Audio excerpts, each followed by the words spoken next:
Oh, we're just going to give you a quick walk around of the Bronco before we get it cleaned up and get it shipped to you. I just want to start underneath. The main thing, like making it ride and stuff so nice, is these pretty Bilstein shocks. Not only are they pretty and stainless, so they're easy to take care of, but they really make it ride, you know, so nice. And then backing out, I mean, I know you've seen pictures already on Facebook of the paint and the stickers.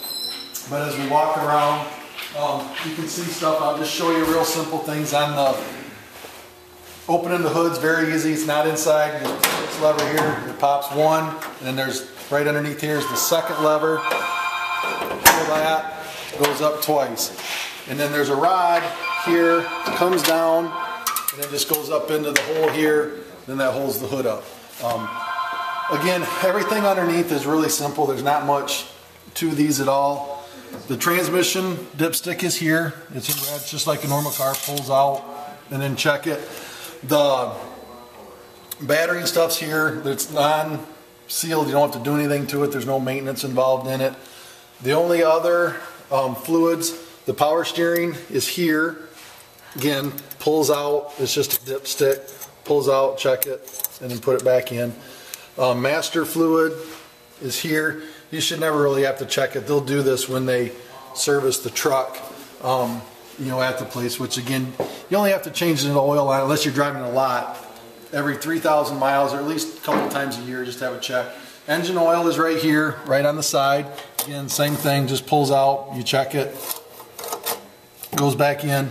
And then when I was telling you on for storing it for the winter, I sent you the links of the fog to spray it. This is where I was talking about where you spray it. You'll just simply take this breather off, and then while it's running, spray it right down the floats right here. The truck will actually stall. You're done. Shut the key off. Good to go. And then just put this back on. You can either put the nut, you know, back on it or leave it off. It won't matter. When you're ready to start it in the spring, like I said, it's going to smoke a little bit, but just start it up, it will smoke, do its thing, and it'll be all good to go. Walking around here, washer fluids here. There isn't any, you know, key to it. It's just, you know, fill it up. You'll probably never even use it, but the squirters are up on the hood. And then same thing with shutting the hood. Take this down. This rod will go right underneath this bracket here. It just keeps it from hitting.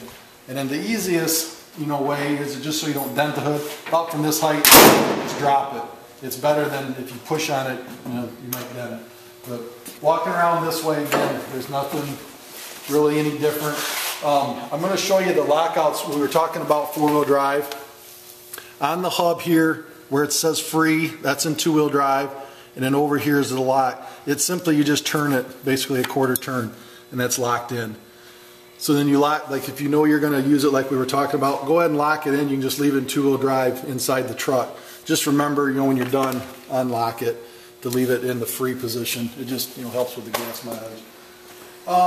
Doors, again, they, you know, go and shut. You're going to want to be kind of forceful with them, as you see, you know, shutting it. They do shut hard, just so that seals up and, you know, so forth. Door lock, again, they're going to open. They just open hard. You got to push them. Door pops right open. And then it's, you know, good to go. Now, taking the doors off, they're not hard to take off by any means. The hinges there are, you simply lift them off. There's a strap inside the truck. Right here, you want to unhook this. It hooks right into this hook right there. Whoops, I missed it.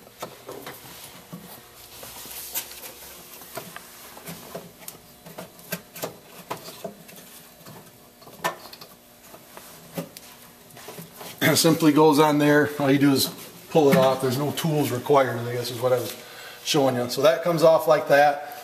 And then you can do it with one person. You know, if it comes off, just when that's unhooked, you just want to make sure that the door doesn't flop around.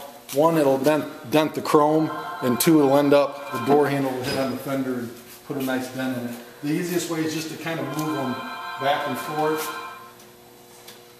and it'll slowly come off. And then it releases, and then it pulls off like that. So simple as that. Then just lay these somewhere, you know, where they're not going to get Then it up, you can set them down anywhere. Put it back on, same thing. They just have to go in at the same time. And then the same type of theory, just let the door wait, go back down. So then it goes back down in there. And then, not most important thing, but remember to hook this strap back up so that the door doesn't swing around.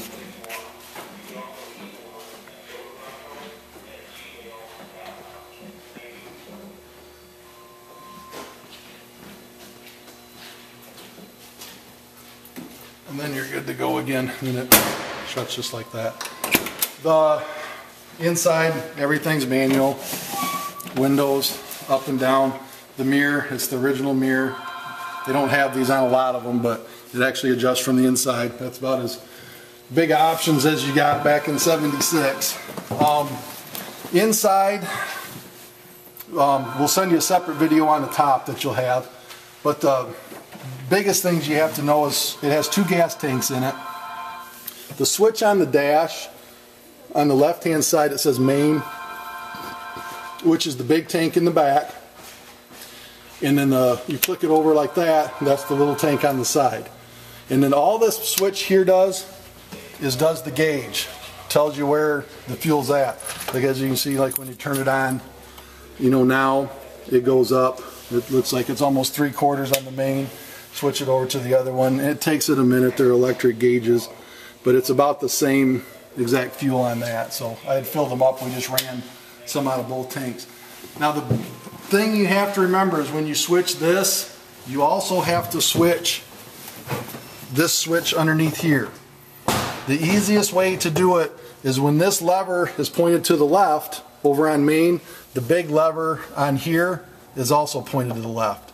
There is a little tag down here that says main, but you can't, you can't ever see it. So easiest way, if that's to the left, the big lever to the left, you know you're on the same tank. Lights, everything's labeled here. Again, it's very simple, but parking lights, and then your headlights come on. The little red indicator here is for the high beam.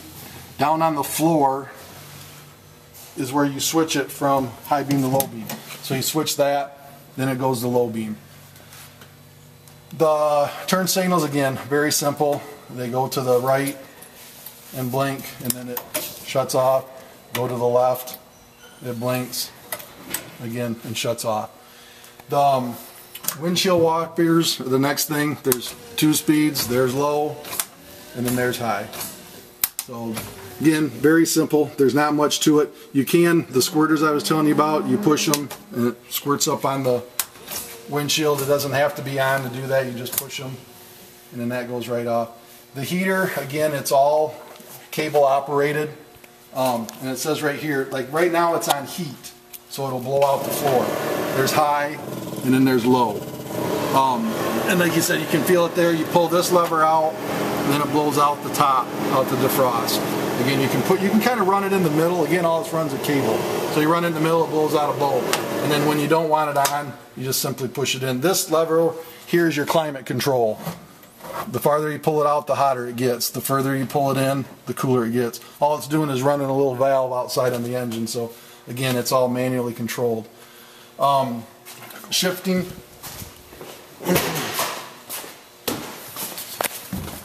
Again, radio's about as simple as it gets to. It comes on. Brian's on the way. Volume. Do you feel like you've hit a roadblock when marketing? And then goes down, and then to switch it, like if you want to plug in your iPhone or MP3 or whatever it is, you just take that out and it plugs right in there, and you can control that just by switching the source button. You CD, if there's a CD in there, or your USB, or you go back to your radio, which is tuner. Center console, push this button down and then it lifts up. I put your sheet here that we were talking about that we printed off just to tell how it is, and then your owner's manual for your radio and stuff is also in there. And then it just locks back down. You can lock that. The 2 keys are right here on the key tag for that. This key runs everything on the truck, both doors and the ignition both. when you start it on the ignitions, they don't have, when you turn it, it doesn't, when it goes to start, it doesn't automatically go back to on. You just kind of have to turn it. So turn it, start it, and then come back. You do it, once you do it a couple times, you'll never even notice that you're doing it. But you just want to make sure, because if you don't, if it's stuck like on here, you see how the radio went off? It stays in this position. There's no electrical power going anywhere. But when it comes back to where it's supposed to go, all your electric stuff comes on. And that also, of course, does your gauges and everything else. So why it's running, your hazards are right here. Simply pull them out. Hazards come on. Push it in, they go off. Four-wheel drive, again, you have to have the hubs locked in where I showed you earlier. You don't have to before you do this, but before the four-wheel drive actually works. So on the knob, you're 2 high, 4 high, and then 4 low. I don't know why you would ever use 4 low unless you're like pulling a boat out of the boat dock or something simple like that. But the easiest way to do it is, like I was saying, you can do it on the fly. But it's in 2-wheel drive now. If you simply go back and go here, that's in 4-wheel drive. So when it's in gear, it's in 4-wheel. To go back to 2-wheel drive, again, you can do it right while you're going down the road. Just simply go over to your right. It's right back in 2-wheel drive. Very simple, easy. Now for 4-wheel drive, you want to be in neutral, sitting still to go back and then go into low range. In, then it goes up. That's in low range. Now again, all this is all gears that are square. So sometimes you'll have to move the truck or jiggle this a little bit. It's not a real simple, easy way of doing it in. But the easiest way to get it back into 2-wheel drive, go back into 4 high. And like I said, while you're going right down the road, if it's in, go over and then go back up. It goes back into 2-wheel drive. If you're ever going to tow it, this is neutral, where it's at here, which is neutral in here. On a lot of cars, you have to take the drive shaft out or do something like that. You don't have to on this. It's neutral is neutral. So I'm going to put it back in 2-wheel drive, which is right there, and that's where you'll be, probably 99% of your time.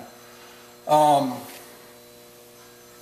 think we're about done here. Oh, the seat flips up. This seat will flip up. There's a lever right here on the inside. Flip that, the seat will flip forward, and then flip like this if you want it, to gain access, or just go from there. It's not. There's really nothing in the back. The seat belts. We got the 4 seat belts for the shoulder belts that just click in, to the bottom. The same way with the front ones. Again, they're not, like new cars, but they come out, clip right in, and then they will retract right back in, similar to that. So. I think that's it inside. We can show you this window here, same basic thing, goes up and down just like all of them do. And the same thing, like I said, when you shut the doors, you've got to be a little forceful with them to get them to shut, or they won't shut.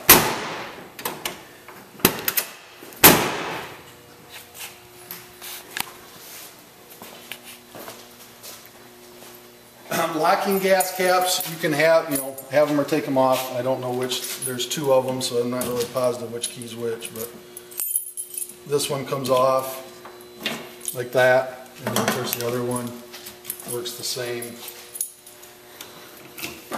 exactly. And then they just clip back on to start. To lock it, same thing. Put it in. You can either hold that down and shut it, or just simply turn the key and it'll lock it or unlock it. So pretty much that simple. And then on the lights, there is a light underneath for the license plate that will come on with your tail lights. So license plate, 2 tail lights, and then blinkers. Left blinker, right blinker, and of course when you hit the brakes come on. Put in reverse. And then you got to put it. You have to turn the key on, Jim.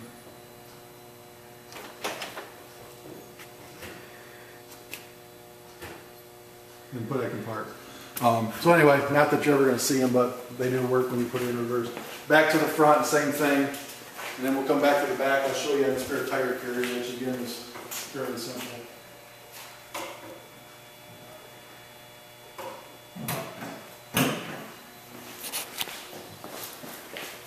tire carrier again is everything is mechanical. You just grab this lever here, click it up, the tire swings out. This cable's on here simply so that the tire cannot swing around, go back in and hit the truck. So it's on there and then it's attached to the frame. Same thing when you shut it. Easiest way is just when you shut it and clip, and then it'll clip, and then it's good. I would just give it a good pull here, make sure it's latched. If you ever have to take the tire off, it's a simple wing nut. Turns like that, it comes off. If you want to put a lock on it, there's 2 spots there, to lock it, but each his own. So I think that's pretty much your Bronco in a nutshell. Hopefully that helps you in getting the rundown when you get it, so you know what everything's at. Again, you have my number. Feel free to give me a call. So happy Broncoing.